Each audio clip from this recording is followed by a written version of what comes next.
Show me your circle. I'll show you your wounds. Have you ever wanted to truly understand someone in just 10 seconds, without them even realizing it?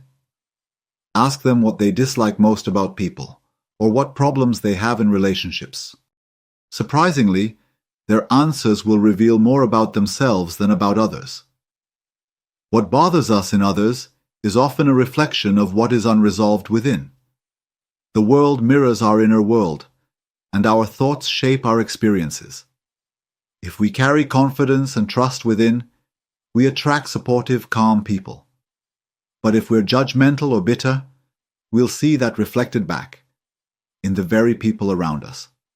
Our behavior, body language, and emotional responses all express the state of our inner being.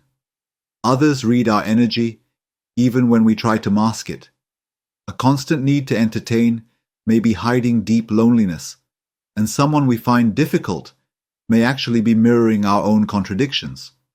We're all vibrational beings.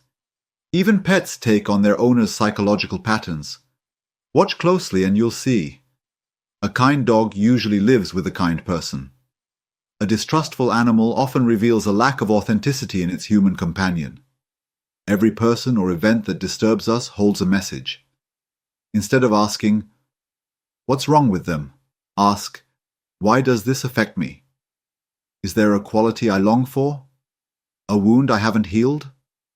We never envy someone for something we already have. Even simple moments hold deep truths. A friend once asked, "How do you treat my wife when she picks up the phone?" I paused and realized, my attitude mirrored exactly what I was judging in others. Life is always talking to us. Every reaction we have, every emotional trigger, is a teacher in disguise. When we become conscious of these mirrors, we can heal, grow, and evolve. You attract what you are, not what you want. So if you want more love, peace, and joy, embody them. Be the kind of person you would want to be around. Because in the end, your world is a reflection of you.